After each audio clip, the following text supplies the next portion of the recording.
Hello everyone, मैं शुभम एक बार फिर से आपका स्वागत करता हूं आपके अपने प्लेटफॉर्म सिविलसीफाई पे। कैसे हो आप लोग?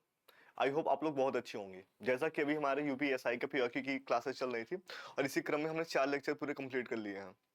तो आज हमारा 5वां लेक्चर होने वाला है। तो साथ ही अभी आप लोग का पेट का भी एग्जाम का भी नोटिफिकेशन आ चुका है कि आपका जो एग्जाम का डेट है ऑलमोस्ट जुलाई के लास्ट वीक या फिर अगस्त के फर्स्ट वीक से होने की संभावनाएं हैं। ठीक है, तो जो बच्चे पेट की भी तैयारी कर रहे हैं उनके लिए भी क्लास बहुत महत्वपूर्ण है। और साथ में जो मैं यूपी जीके की स्पेशल क्लासेस ले रहा हूँ वो भी आप लोगों के लिए बहुत ज़्यादा महत्वपूर्ण है।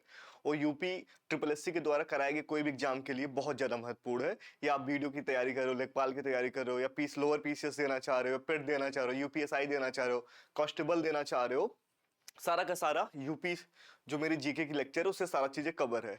ठीक है, और आइए फिर स्टार्ट करते हैं पीआईक्यू को लेकर के वेल डिटेल के साथ। ठीक है, तो पहला क्या क्वेश्चन है?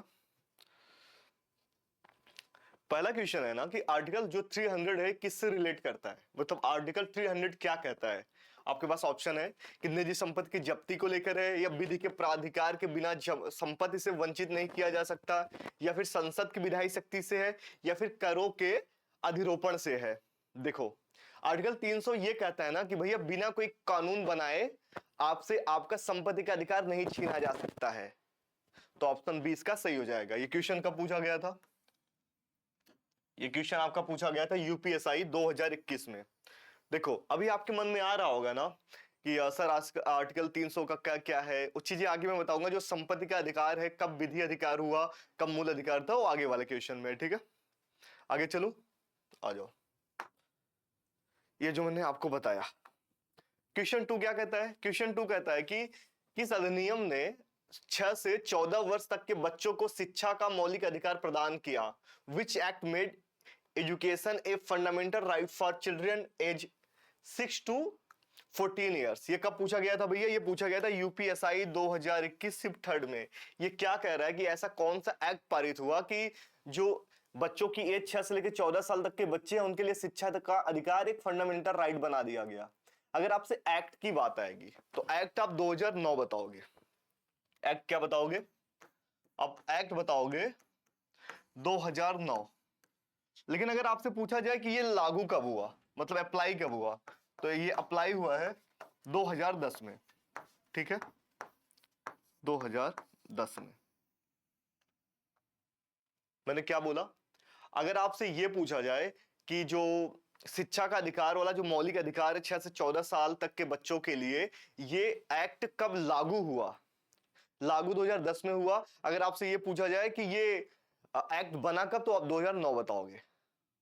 साथ में एक इंफॉर्मेशन इसमें और भी दे दूं, 86 संशोधन कब हुआ था, तो आप बताओगे 2002। ये है 86 अमेंडमेंट, 2002 को हुआ था। ठीक है, आगे चलो, आ जाओ। ये जो मैंने आपको अभी बताया। अब अगला क्वेश्चन क्या कर रहा है? जब कारावास की अवधि 3 महीने से कम हो तब एकांत कारावास कितने दिन से अधिक नहीं हो सकता। ये कह रहा है कि जब कोई किसी को जेल हो गया हो, जिसके जेल की जो ड्यूरेशन हो 3 महीने से कम हो, ठीक है, तो जो एकांत कारावास होता है, जिनको बोलते हैं कि अकेले में जो बंद किया जाता है गृह में, वो कितने दिन से मैक्सिमम नहीं ज्यादा हो सकता, कि इतने दिन के अंदर ही हो सकता है। तो आपका आंसर क्या होगा? 14 दिन। ठीक है, ये किसमें कहता है? ये भारतीय धारा दंड संहिता जो आईपीसी एक्ट है 74 के तहत है कि भैया अगर किसी का कारावास 3 महीने से अधिक नहीं है तो आप उसको 14 दिन से ज्यादा एकांत कारावास में नहीं रख सकते हो। चीजें क्लियर है? आ जाओ, ये इसका ऑप्शन सी सही हो जाएगा। ये कब पूछा गया था? ये भी यूपीएसआई 2021 में सिर्फ थर्ड में पूछा गया था। ठीक है, चीजें क्लियर है यहां तक आपकी? आगे चलूं, आ जाओ। ये देखो, अगला क्वेश्चन क्या कर रहा है? अगला क्वेश्चन कह रहा है कि प्रोसीड्यूर एस्टेब्लिश्ड बाय लॉ वाक्यांश किस संविधान से लिया गया है। इसका मतलब हो क्या है? इसका हिंदी में मीनिंग समझो। विधि द्वारा स्थापित प्रक्रिया, जो भारतीय संविधान के मूल अधिकार आर्टिकल 21 में देखने को मिलता है कि विधि द्वारा स्थापित प्रक्रिया के द्वारा ही सरकार आपके जीवन की स्वतंत्रता से वंचित कर सकती है। ये कहां से लिया गया है? तो भैया ये लिया गया है आपका जापान से। ठीक है, कहां से लिया गया है? जापान से लिया गया है।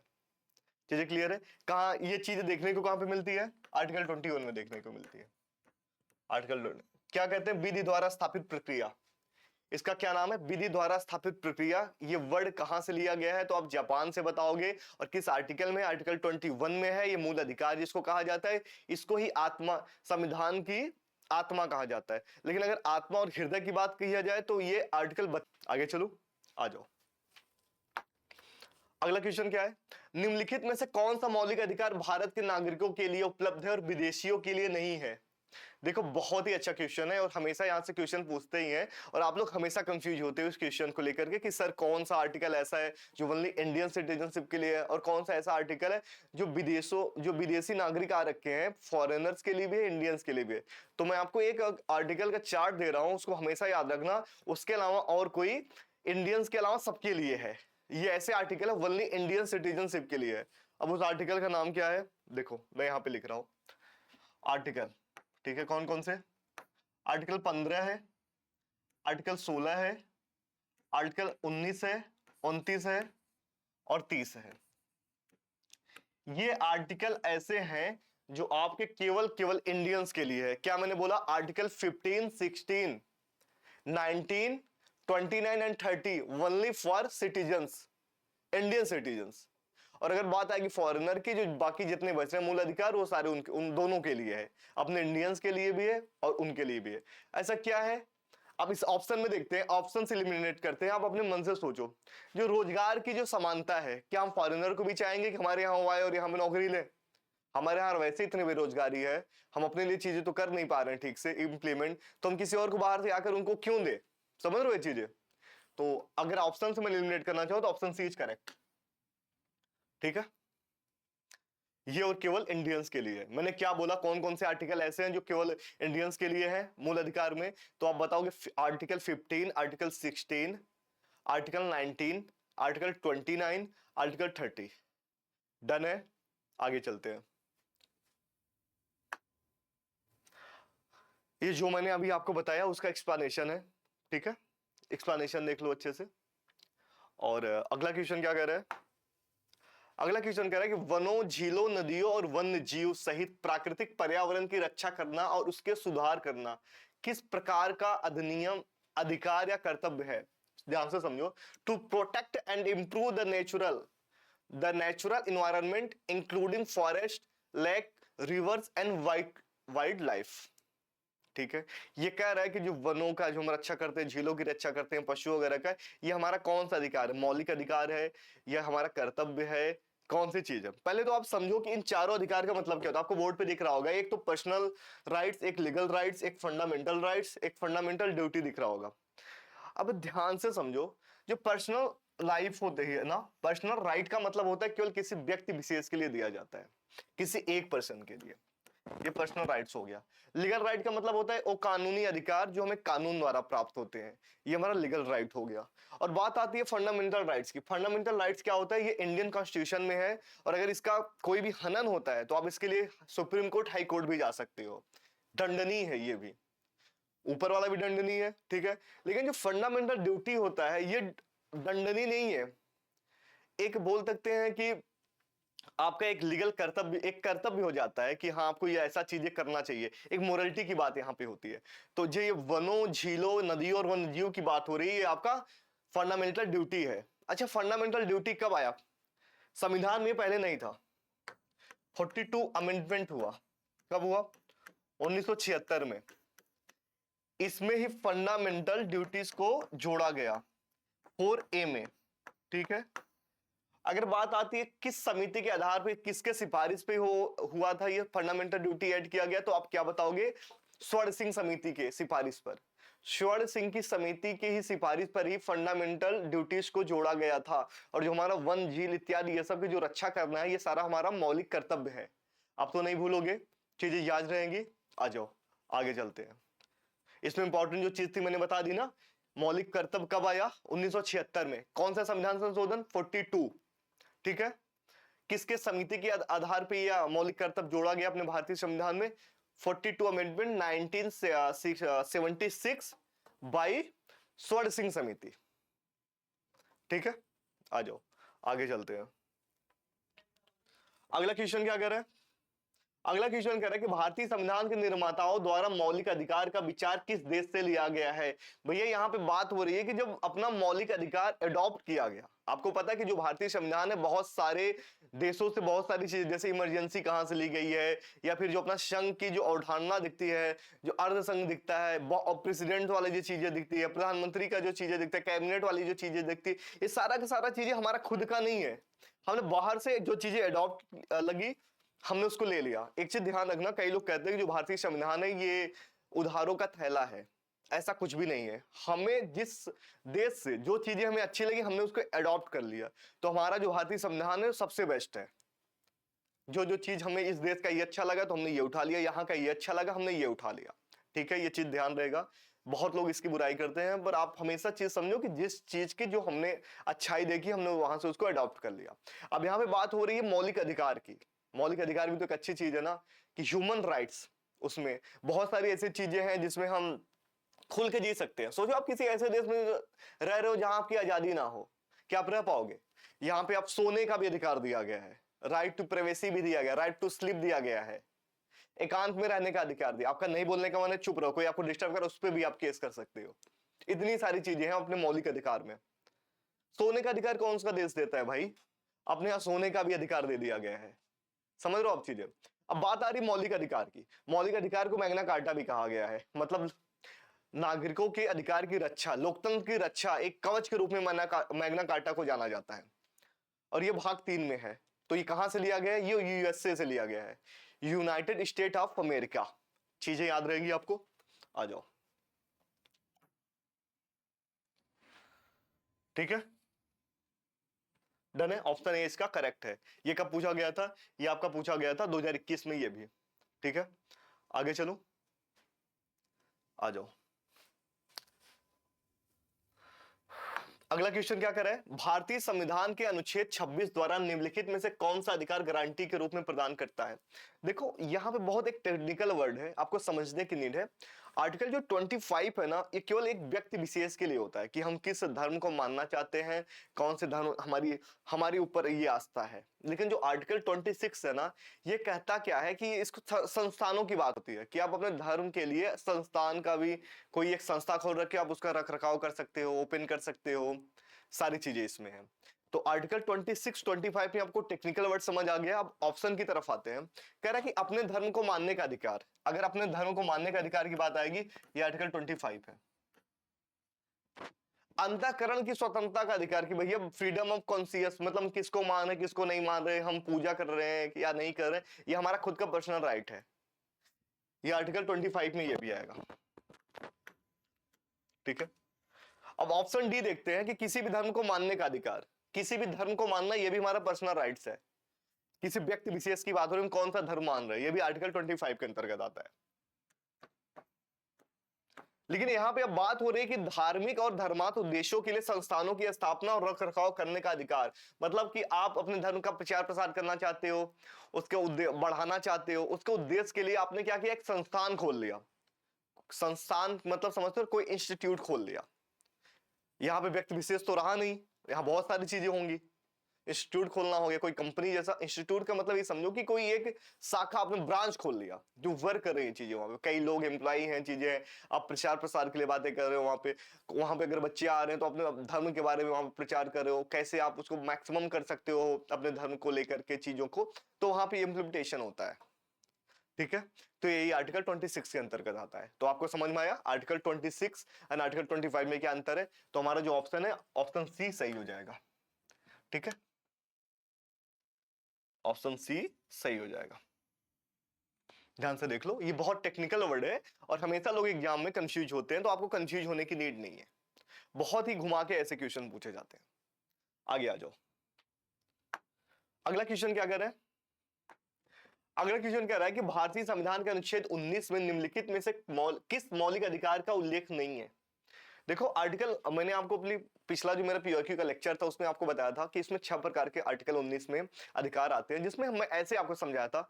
बोलने की आजादी, संघ बनाने की अधिकार, बोलने का, फिर संघ बनाने का, सम्मेलन करने का, कहीं भी घूमने का, कहीं भी बस जाने का, और कोई भी व्यवसाय करने का। मैंने आपको ऐसे समझाया था कि मतलब आप कहीं पहले, सबसे पहले आप बोलने की आजादी, अब बोलने का मन हो गया, चलो ठीक है अब संघ बनाते हैं, संघ बना लिया, ग्रुप बनाते हैं, ग्रुप बना लिया। अब घूमने का मन कर रहा है, चलो घूम आए। अब ये मन हो रहा है कि बसने का, यार ये जगह अच्छी आ गई, तो आप वहां पे रहने लग गए। अब आपको वहां रहने के लिए कुछ तो पैसे की नीड पड़ेगी रोजगार के लिए, तो आपको कोई भी रोजगार चुनने की आजादी। ये है आर्टिकल 19। अब देखिए इसमें क्या नहीं है, बोलने की आजादी बिल्कुल आर्टिकल 19 के अंतर्गत आता है। जीवन और निजी स्वतंत्रता का अधिकार, right to life, right to life article 19 में नहीं है, ये आर्टिकल 21 में है, तो ये ऑप्शन गलत हो जाएगा, मतलब इसके हिसाब से ये सही है। ठीक है, ऑप्शन बी इज राइट। आगे भी ऑप्शन देख लेते हैं, कोई इशू नहीं है, आ जाओ। अगला क्या ऑप्शन कह रहा है, संघ और संगम बनाने का अधिकार, ये भी आर्टिकल 19 में है, मैंने आपको अभी बताया। भारत के किसी भी क्षेत्र में स्वतंत्र रूप से आवागमन करने, मतलब कहीं भी आप भारत के किसी भी क्षेत्र में आ जा सकते हैं। ठीक है, ये भी आर्टिकल 19 के अंतर्गत आता है। तो हमारा ऑप्शन जो बी है वो सही है। बाकी सारे के सारे ऑप्शन जो है आर्टिकल 19 के अंतर्गत आते हैं। बी एकमात्र ऐसा ऑप्शन है जो आर्टिकल 21 के अंतर्गत आता है। आर्टिकल 21 क्या है, जिसमें बहुत सारे अधिकार है, right to life, right to privacy, right to sleep, बहुत सारी चीजें हैं। ठीक है, अब आगे चलते हैं, अगला क्या कह रहा है। अगला क्वेश्चन कह रहा है कि भारतीय नागरिकों के मौलिक अधिकार के संदर्भ में निम्नलिखित में से कौन सा सही है। देखो इसका ऑप्शन में क्या है, या तो ए सही होगा, या तो बी सही होगा, या तो ए प्लस बी दोनों सही होगा, या तो कोई नहीं सही होगा। हमारे पास 4 ऑप्शन है, ऑप्शन यहाँ पे मिस्टेक है, ऑप्शन नहीं दिया हुआ है। अब क्वेश्चन को समझ लिया हमने। भारतीय कह रहा है कि भारतीय नागरिकों के मौलिक अधिकारों के संदर्भ में निम्नलिखित में से कौन सा सही है, मतलब कौन सा ऐसा ये ऑप्शन है जो फंडामेंटल के राइट में संबंध में सही है, वो भी इंडियन सिटीजन की बात हो रही है। आगे चलते हैं, हम ऑप्शन पढ़ते हैं, क्या करें। राज्य किसी भी नागरिक के भाषण एवं अभिव्यक्ति की स्वतंत्रता पर प्रतिबंध लगा सकती है यदि वह दूसरे देशों के साथ भारत के मैत्रीपूर्ण संबंधों पर प्रभाव डालती है। ये बहुत ध्यान से समझो, ये क्या कह रहा है कि भैया ये आपके जो बोलने की आजादी है आपसे छीनी जा सकती है। कब छीनी जा सकती है, कि जब आप किसी ऐसे देश के साथ जो भारत का और उस देश के साथ मैत्रीपूर्ण संबंध हो, और आप ऐसे कमेंटबाजी कर रहे हो कि उससे उस पर खतरा आ सकता है उसके फ्रेंडशिप पर, तो उस समय आपकी आजादी छीन सकती है। क्या सही बात है? तो मैं कहूंगा, आपको मैंने पढ़ाया था आर्टिकल 19 के 1 में, आर्टिकल 19 का 1 क्या कहता है, वो ये कहता है कि भैया आपकी आजादी तभी छीन ली जाएगी बोलने की जब आप ऐसी कोई बात करोगे जिसमें देश की एकता अखंडता तोड़ने की बात हो, या किसी ऐसे देश के ऊपर आप बयानबाजी कर रहे हो जिसके साथ भारत का बहुत अच्छा संबंध है, और आपके बोलने से क्या होगा कि वहां पे संबंध में दरार आ सकती है, तो वहां पे आपकी जो बोल राइट टू, जो आपकी स्पीच है, राइट टू एक्सप्रेशन है, आपसे छीन लिया जाएगा। मीडिया का अधिकार भी इसी के अंतर्गत आता है। ठीक है, चीजें क्लियर है? तो पहला ऑप्शन बिल्कुल सही बात है कि आपसे छीन लिए जाएंगे। आर्टिकल 352 की यहां पे बात हो रही है, इमरजेंसी की बात हो रही है। इमरजेंसी में क्या होता है, वहां भी आपके जो मूल अधिकार होते हैं ये भी आपके स्थगित कर दिए जाते हैं। ऐसा कई बार हो चुका है। इमरजेंसी के टाइम पे 1975 के आसपास भी आपने देखा था, उस टाइम इमरजेंसी के टाइम पे कौन सा आर्टिकल हमारा सस्पेंड हुआ था और उसके फलस्वरूप क्या परिणाम हुए थे। ठीक है, आप वहां से उसको चीजें देख लेना। वैसे उस समय हमारा बोलने की आजादी छीन ली गई थी, तो इस हिसाब से बिल्कुल ये भी ऑप्शन सही है।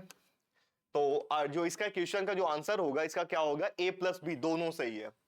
तो ये 2017 में पूछा गया था यूपीएसआई के। ठीक है, आगे चलूं, आ जाओ। अगला क्वेश्चन क्या कर रहा है, अगला क्वेश्चन कह रहा है कि किस मौलिक अधिकार का लक्ष्य है सामाजिक विभेद का उन्मूलन करना। यहां पे बात हो रही है कि which fundamental rights aim to eliminate social discrimination. अच्छा एक बात बताओ मुझे, सोशल डिस्क्रिमिनेशन कब होगा, इलिमिनेट कब होगा?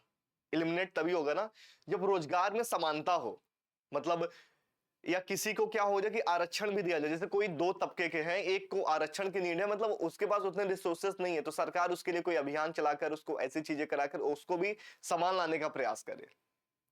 कोई आपको आपके कास्ट के नाम से ना बुलाए, आपका आपका जो योग्यता हो, आपका कास्ट ना हो, आपका धर्म ना हो, आपकी योग्यता, आपकी डिग्री हो, आप कितने एलिजिबल हो चीजों के लिए, कितने योग्य हो, उससे ये डिसाइड हो, कास्ट के बेस पे ना हो। और कोई आपको छुआछूत जैसी चीजें समाज में ना हो। ये सब चीजें अगर नहीं हो, कानून की नजर में हर व्यक्ति अगर समान हो, तो वहां पे क्या होगा, केवल और केवल समता समानता के अधिकार में आता है, आर्टिकल 14 से लेकर 18 के बीच में। ठीक है, तो हमारा ऑप्शन ए सही हो जाएगा। यही एकमात्र ऐसा ऑप्शन है जिसमें समानता की बात कही गई है, विभेद की बात नहीं की गई है। ठीक है, आगे चले।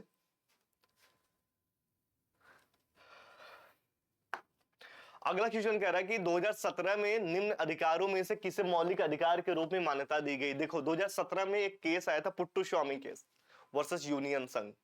ठीक है, उसमें क्या हुआ था कि जो निजता का अधिकार है उसको एक फंडामेंटल राइट माना गया था 2017 में, तो निजता का अधिकार को मान लिया जाएगा। ठीक है, ये बाकी सारी चीजें संविधान में पहले से ही थी, उसको बाद में हटाने की जरूरत नहीं पड़ी। एक चीज और समझो, ये क्या है, पुट्टुस्वामी केस, ये आर्टिकल किस में आता है, ये आर्टिकल 21 में आता है। अब मैं बात करता हूं यहां पे कि संपत्ति का अधिकार, जो राइट टू प्रॉपर्टी है, ये पहले हमारा फंडामेंटल राइट हुआ करता था। क्या हुआ करता था? Fundamental right. ये चीजें, ये पहले हमारा फंडामेंटल राइट हुआ करता था। लेकिन बात है 1978 की, जब हुआ 44वां संविधान संशोधन, 44 अमेंडमेंट। फिर क्या हुआ, इसको लीगल राइट बना दिया गया। लीगल राइट अब क्या है, ये आर्टिकल 300 के क में पाया जाता है। पहले ये आर्टिकल 19 के एफ में पाया जाता है और आर्टिकल 31 में पाया जाता था। पहले कहां पाया जाता था? ओल्ड में।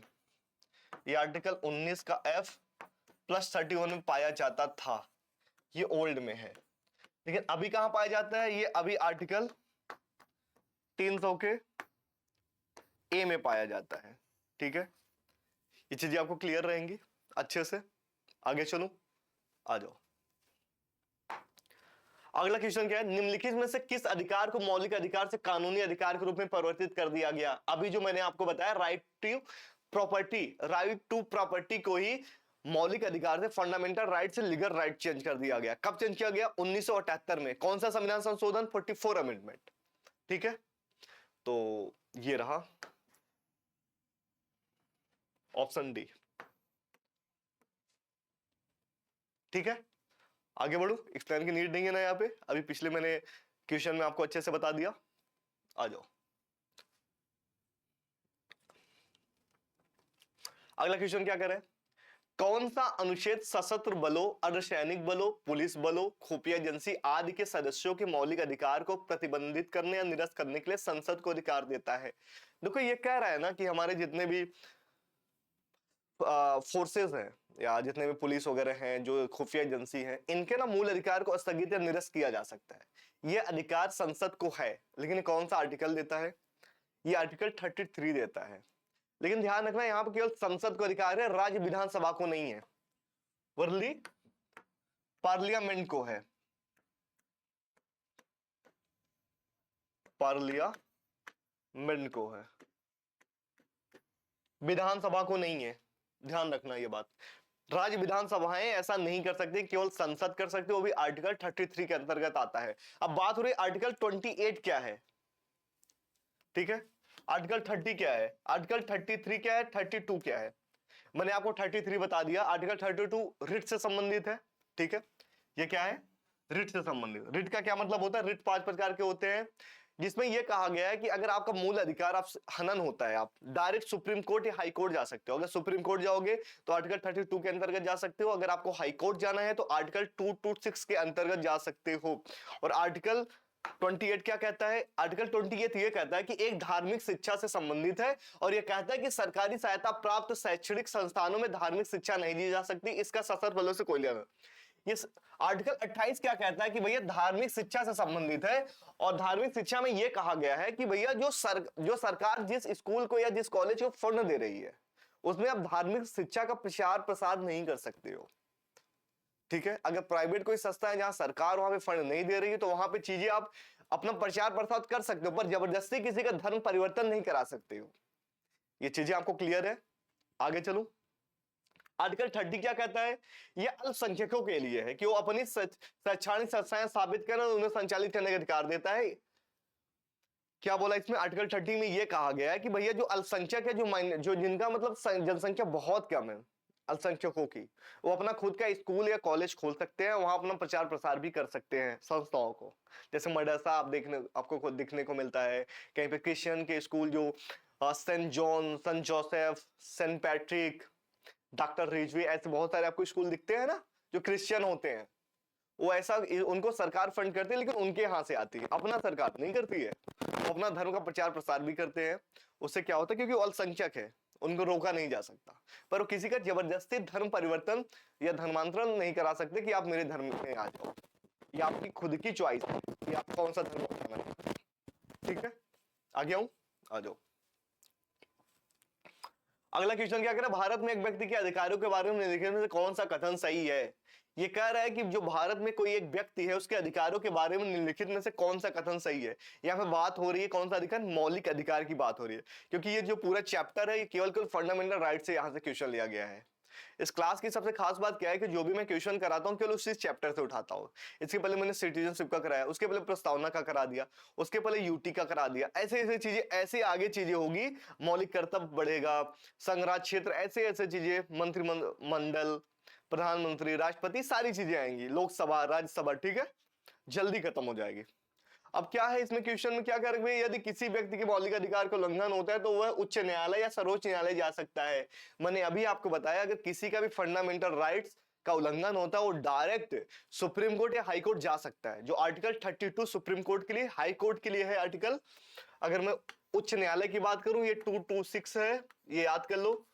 और अगर सुप्रीम कोर्ट की बात होगी तो सुप्रीम कोर्ट के लिए आर्टिकल 32। बिल्कुल सही बात है, पहला ऑप्शन सही हो गया। यदि किसी व्यक्ति के कानूनी अधिकार का उल्लंघन होता है तो वह एक सामान्य न्यायालय में जा सकता है। बिल्कुल, फौजदारी मामला है, अगर दीवानी मामला है कि भैया रंगदारी आपसे हो गई, किडनैपिंग हो गई, वसूली हो गई, आपका घर कोई छीन लिया, कुछ भी अगर ऐसा चीज होती है जो सामान्य कानून के अंतर्गत आता है, घरेलू हिंसा हो गया या कुछ भी हो गया, तो आप भैया डायरेक्ट किसी भी कोर्ट में या फिर कहीं भी एक चीजें जा सकते हो अगर सामान्य की बात हो रही है। ठीक है, तो ऑप्शन क्यू भी सही है, तो हमारा ऑप्शन ए सही हो जाएगा कि भैया दोनों ऑप्शन सही है। ये भी कब पूछा गया था, ये 2017 में पूछा गया, दिसंबर में, यूपीएसआई में, देख रहे हो। और अगर आप पीवाईक्यू करते हो, जरूरी नहीं है केवल उस एग्जाम के पॉइंट ऑफ व्यू से बहुत ये लाभदायक है, हर एग्जाम के लिए जो यूपी में हो रही है, कोई भी स्टेट की हो रही है, क्योंकि पॉलिटिक्स जो सब्जेक्ट है वो एक लिमिटेड है, चैप्टर लिमिटेड है, क्वेश्चन भी कितना बना सकता है। अगर चैप्टर लिमिटेड है, 100 बना लेगा, 150 बना लेगा, 200, आप कितना तोड़ मरोड़ के पेश कर सकते हो। चीजें चेंज तो हो नहीं रही, जो नए केसेस आ रहे हैं करंट अफेयर के साथ आप उसको पढ़ ले रहे हो। ठीक है, अब मैं मंत्रिमंडल कैसे बनता है उसके बारे में कितनी बातें जानते हो, 10 बातें तो जानते होगे। अब उसमें क्वेश्चन कितना बनेगा, 20 बन जाएगा, 20 से 22 भी बनेगा। अगर आपने 20 पीवाईक्यू पे देख लिया है तो अगर आपके सवाल में आ रहा है तो क्वेश्चन रिपीट हो रहा है तो क्या आप नहीं कर पाओगे, कर लोगे ना। बस वही चीजें है, पीवाईक्यू करना बहुत जरूरी होता है। ठीक है, आगे चलता हूं। अगला क्वेश्चन क्या कर रहा है, निम्न मौलिक अधिकारों को उस अनुच्छेद के आरोही क्रम में लगाएं जिसके तहत संविधान में दिखाई देता है। देखिए इसमें ऑप्शन नहीं दिया हुआ, मैं ऑप्शन बना देता हूं। पहला ऑप्शन है ए बी सी डी, दूसरा ऑप्शन है बी सी डी ए, तीसरा ऑप्शन आपका हो गया सी ए बी डी, चौथा ऑप्शन हो गया डी सी बी ए। 4 ऑप्शन है। आपसे ये कह रहा है कि इसको आरोही क्रम में व्यक्त करो। आरोही क्रम का मतलब ये कि संविधान में एज इट जैसे दिया गया है कि सबसे पहले ये आता है, इसके बाद ये अधिकार आता है, उसके बाद ये अधिकार आता है, उसी क्रम में आपको लगाना है। तो मेरे साथ ध्यान से सुनो, सबसे पहले समानता का अधिकार आता है, बिल्कुल, उसके बाद आएगा स्वतंत्रता का अधिकार, उसके बाद क्या आएगा, शोषण के विरुद्ध अधिकार, उसके बाद आएगी धार्मिक स्वतंत्रता। अगर ये ऑप्शन में है और बनाते हैं, क्या बन रहा है ऑप्शन, सबसे पहले क्या आता है, समानता का अधिकार मतलब सी, उसके बाद स्वतंत्रता का अधिकार, स्वतंत्रता में आता है ऑप्शन ए, उसके बाद आता है शोषण से विरुद्ध मतलब बी, उसके बाद आता है सांस्कृतिक और शैक्षिक अधिकार तो आता है डी। अब ये देखो कहीं ऑप्शन पे दिख रहा है, बिल्कुल दिख रहा है, ऑप्शन सी, हमारा ऑप्शन सी सही हो जाएगा।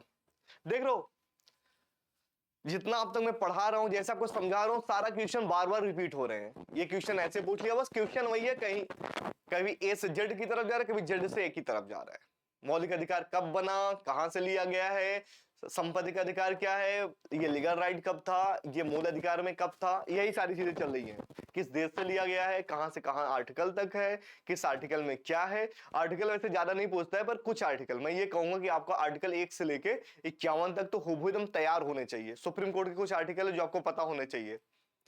राष्ट्रपति वाला तो पता होना ही चाहिए, वहां से क्वेश्चन बहुत ज्यादा पूछता है। ठीक है, आगे चलो, आ जाओ। ये मैंने जो अधिकार था, ये कहां से कहां तक आता है। समानता का अधिकार 14 से 18 आता है, शोषण के विरुद्ध 23 से 24 आता है, स्वतंत्रता का अधिकार 19 से 22 तक आता है, और सांस्कृतिक एवं शैक्षिक अधिकार जो होता है ये 29 और 30 के अंतर्गत आता है। ठीक है, आगे चलूं, आ जाओ। अगला क्वेश्चन क्या कर रहा है, नागरिकों के मौलिक अधिकार के संदर्भ में दिए गए विकल्पों में से कौन सा वक्तव्य सही है। मतलब इसमें कौन सा ऐसा स्टेटमेंट है जो नागरिकों के लिए, सिटीजन्स के लिए, मतलब इंडियंस की बात हो रही है, उनके फंडामेंटल राइट के संदर्भ में सही है। कौन सा ऐसे ऐसे ऑप्शन है जो करेक्ट है, ये क्वेश्चन का मेन मीनिंग यही है। तो आज ऑप्शन पे चलते हैं। पहला ऑप्शन क्या कह रहा है कि कोई व्यक्ति विशेष अपने मौलिक अधिकार का त्याग कर सकता है। ये कह रहा है कि भैया इंडिया में कोई भी व्यक्ति जो नागरिक है वो चाहे अपना मौलिक अधिकार को परित्याग कर सकता है। बिल्कुल गलत बात है। मौलिक अधिकार आपके जन्म के साथ यहाँ पे स्टार्ट होगा और जन्म के अंत में ही खत्म होगा, आपके मरने के बाद ही। केवल सरकार आपसे छीन सकती है, वो भी विशेष परिस्थितियों में। ओके, आ जाओ। ऑप्शन ए गलत हो जाएगा, तो ये ऑप्शन होगा नहीं। अब बात करते हैं कि जो कानून तथा कार्यवाही कर मौलिक अधिकारों के विरुद्ध हो वे अमान्य और रद्द माने जाते हैं। आर्टिकल 13 हमारा ये कहता है कोई भी ऐसा कानून जो हमारे मौलिक अधिकार को ओवरराइड करे वो नल एंड वाइड हो जाएंगे। आर्टिकल 13 ये कहता है। तो ऑप्शन बी बिल्कुल सही बात है, इसलिए ऑप्शन डी करेक्ट हो जाएगा। ठीक है, चीजें समझ आई। ये भी क्वेश्चन आपका कब पूछा गया था, 2017 में पूछा गया था। आगे चलूं, आ जाओ। ये जो मैंने आपको बताया नल एंड वाइड। अगला क्वेश्चन क्या कर रहा है, जीवन का संरक्षण और व्यक्तिगत आजादी मौलिक अधिकार के अंग है। ये बात कर रहा है आर्टिकल 21 का। आर्टिकल 21 कहां पे आता है, ये आता है स्वतंत्रता का अधिकार में, क्योंकि स्वतंत्रता का जो अधिकार है आर्टिकल 19 से 22 के बीच में आता है। तो ऑप्शन डी हमारा सही हो जाएगा। अगर मैं बात करूं संवैधानिक उपायों के अधिकार की बात करूं, ये आर्टिकल 32 के अंतर्गत आता है। यही आर्टिकल जो 32 है ये आत्मा तथा हृदय कहा गया है। अगर इसको संविधान से निकाल दिया जाए तो इसकी मृत्यु हो जाएगी, ये डॉक्टर अंबेडकर जी ने कहा था। ये कितना बड़ा आर्टिकल है, सोचो। मतलब मौलिक अधिकार, उन्होंने ये सोचा कि मान लो हमने मौलिक अधिकार तो बना दिया, कल को तो ऐसा भी हो सकता है कि राज्य या कोई देश, मतलब देश का मतलब भारत की बात हो रही है, कोई राज्य ऐसा चाहे कि मौलिक अधिकार का ही आपका हनन कर ले, फिर उसके लिए आप कहां जाओगे। मेन बात बनाना जरूरी नहीं, इम्प्लीमेंटेशन कैसा हो रहा है, क्या लागू हो रहा है जमीनी स्तर पे, ये जरूरी था। तो उनका ये विजन था कि भैया अगर इसका कल को कोई सरकार अगर इसका हनन करे तो उससे पहले ही हम इसका उपाय कर देते हैं। तो आर्टिकल 32 लेके आए, जिसको आत्मा और हृदय कहा गया। इसको अगर संविधान से निकाल दिया जाए तो संविधान की मृत्यु हो जाएगी, ऐसा उनका स्टेटमेंट था। और ये हालांकि है भी। ठीक है, सोचो आपकी बोलने की आजादी छीन लिया जाए, कहीं जाने ना दिया जाए, आप कोई व्यापार नहीं कर सकते हो, कहीं रह नहीं सकते हो, तो फिर आप करोगे क्या, आपसे सब कुछ छीन लिया जाए। मतलब गरिमापूर्ण जीवन जीने का अधिकार ही आपसे छीन लिया जाए। सिर्फ सांस लेना ही जिंदगी नहीं होती है। जब आप अपनी सेवा के साथ, अपनी शर्तों के साथ जीते हो तो वही गरिमापूर्ण जीवन है। ऐसा हमारा संविधान है, यही हमारा संविधान कहता है। ठीक है, समानता का अधिकार कहां पे आता है, ये आर्टिकल 14 से 18 के बीच में आता है। शोषण के विरुद्ध अधिकार कहां पे आता है, आर्टिकल 23 से 24 के बीच में आता है। बचा क्या, संवैधानिक ये ऑप्शन डी। ऑप्शन डी हमारा सही है। ऑप्शन डी में क्या आता है, आर्टिकल 19 से 22 तक आता है, 19 से, ठीक है, 22 तक। आगे चलो, आ जाओ। भारत के नागरिकों के मौलिक अधिकार के संदर्भ में निम्नलिखित में से कौन सा सही है। क्या कह रहा है कि भारत के नागरिकों के लिए, मतलब भारत के यहाँ पे फिर सिटीजन्स की बात हो रही है कि इसमें कौन सा स्टेटमेंट सही है। पहला स्टेटमेंट क्या है, अनटचेबिलिटी इज ए क्राइम। बिल्कुल सही बात है। हमारे यहाँ छुआछूत एक दंडनीय अपराध है। ठीक है, ये 1955 में अधिनियम के तहत है। हमारा ऑप्शन ये सही है।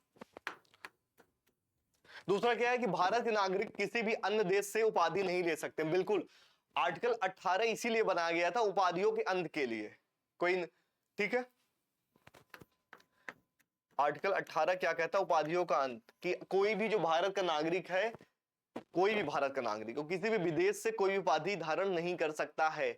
ऑप्शन बी भी सही हो गया। ऑप्शन ए आर्टिकल 17 के अंतर्गत आता है। ठीक है, चीजें यहां तक क्लियर है? तो हमारा दोनों के दोनों यहाँ पे ऑप्शन सही हो जाते हैं, तो इस हिसाब से हमारा ऑप्शन सी सही है। ठीक है, मैंने आपको क्या बोला, अनटचेबिलिटी इज ए क्राइम, ये कहां पे है, ये एक्ट 1955 के तहत है। अगर आर्टिकल की बात होगी आर्टिकल 17 के अंतर्गत आता है, ये क्राइम है, बिल्कुल सही बात है। और आर्टिकल 18 क्या कहता है कि कोई भी जो भारत का नागरिक है विदेश से उपाधि धारण नहीं कर सकता है। ठीक है, तो आर्टिकल 18 वाला भी सही हो जाएगा, तो हमारा दोनों ऑप्शन सही है। अगले क्वेश्चन की तरफ चलते हैं।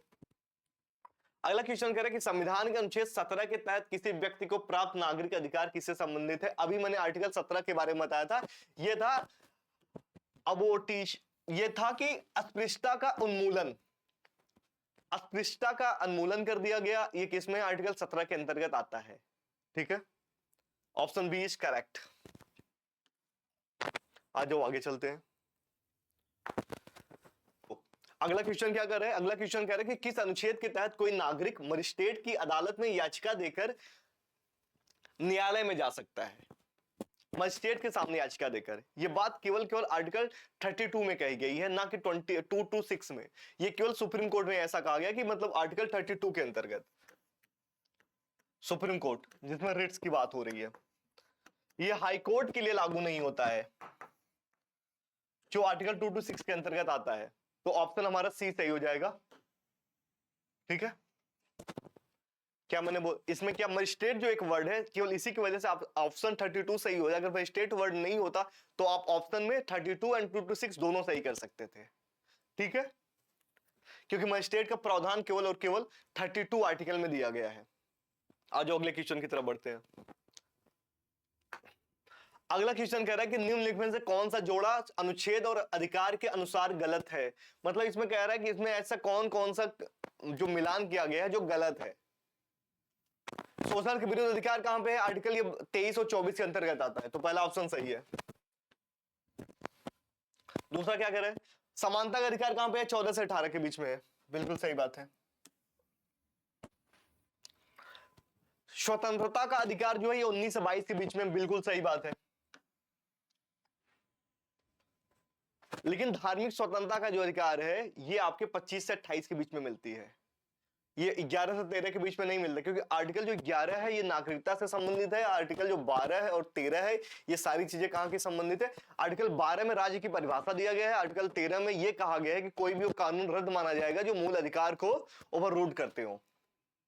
ठीक है, तो हमारा ये ऑप्शन गलत हो जाएगा। तो हमारा ऑप्शन सही कौन सा है, ऑप्शन डी, मतलब इसके हिसाब से ये सही है। ठीक है, ऑप्शन डी इज करेक्ट, ये वाला ऑप्शन। आगे चलो, आ जाओ। अगला क्वेश्चन क्या कह रहा है, मानवाधिकार की सार्वभौमिक घोषणा के सिद्धांत भारतीय संविधान के किस अनुच्छेदों में मिलता है। देखो मानवाधिकार की बात है, सार्वभौमिक का मतलब यूनिवर्सल, मतलब इससे ज्यादा मानवाधिकार हो ही नहीं सकता।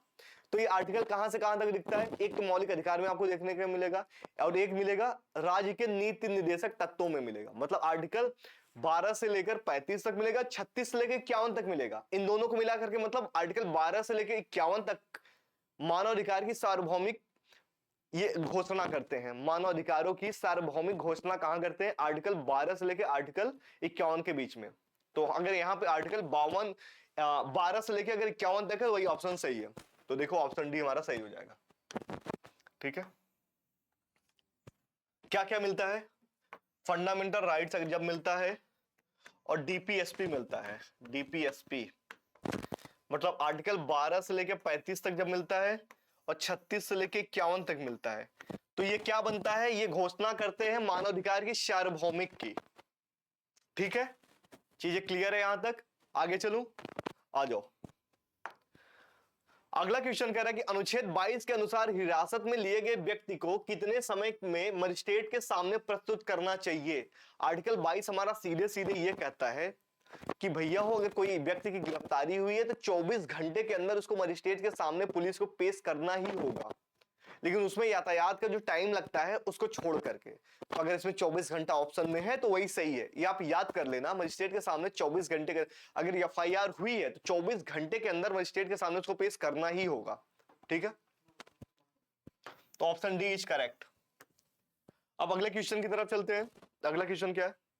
अगला क्वेश्चन कह रहा है कि निम्नलिखित में से कौन सा वक्तव्य भारतीय संविधान में नागरिकों के मौलिक अधिकार के रूप में लिखित है? ये भी कह रहा है कि इसमें कौन सा ऐसा स्टेटमेंट है जो अपना मौलिक अधिकार के रूप में इंडियंस में सम्मिलित है, इंडियन कॉन्स्टिट्यूशन में। ठीक है, फॉर इंडियंस। किसी भी व्यक्ति को एक ही अपराध के लिए एक से अधिक बार दंडित नहीं किया जा सकता। बिल्कुल सही बात है, आपको एक अपराध के लिए एक से अधिक बार दंडित नहीं किया जाएगा। हाँ, दंड की मात्रा अलग अलग हो सकती है, जैसे एक ही अपराध के लिए किसी को उम्र कैद के साथ साथ जुर्माना भी लगाया जा सकता है, लेकिन यह नहीं कि उम्र कैद भी दे दो, फांसी भी दे दो, ऐसा कुछ भी नहीं होता है। एक दंड के लिए, एक अपराध के लिए केवल एक दंड प्रावधान है। यह आर्टिकल 20 के अंतर्गत आता है, 20 का 2। ठीक है, ये बिल्कुल सही बात है। किसी भी व्यक्ति को उसकी इच्छा के विरुद्ध देश की रक्षा और राष्ट्र की सेवा करने के लिए बाध्य नहीं किया जा सकता। ये ऑप्शन बिल्कुल गलत है। क्यों गलत है? आर्टिकल 33 क्या कहता है? आर्टिकल 33 के अंतर्गत है अपना कि आर्टिकल 33 में कहा गया है कि आपसे जबरन, मतलब अगर देश सेवा की बात आएगी तो संसद कोई ऐसा कानून बनाकर आपसे राष्ट्र सेवा आपसे ले सकती है। ठीक है, तो हमारा ऑप्शन ए सही है, ऑप्शन बी गलत है। तो इस हिसाब से इसका ऑप्शन डी सही हो जाएगा। आपको बताया था कुछ ऐसे मौलिक अधिकार है जो केवल इंडियन सिटीजन के लिए है, फॉरेनर के लिए नहीं है, बाकी सबके लिए। कौन कौन सा? Article 15, article 16, article 19, article 29 and 30। ये आपके व्हाइट बोर्ड पे, आप अच्छे से इसको देख लो। ठीक है, मैं साइड हो जाता हूं। ठीक है, ले लिया स्क्रीनशॉट, आगे चलो, आ जाओ।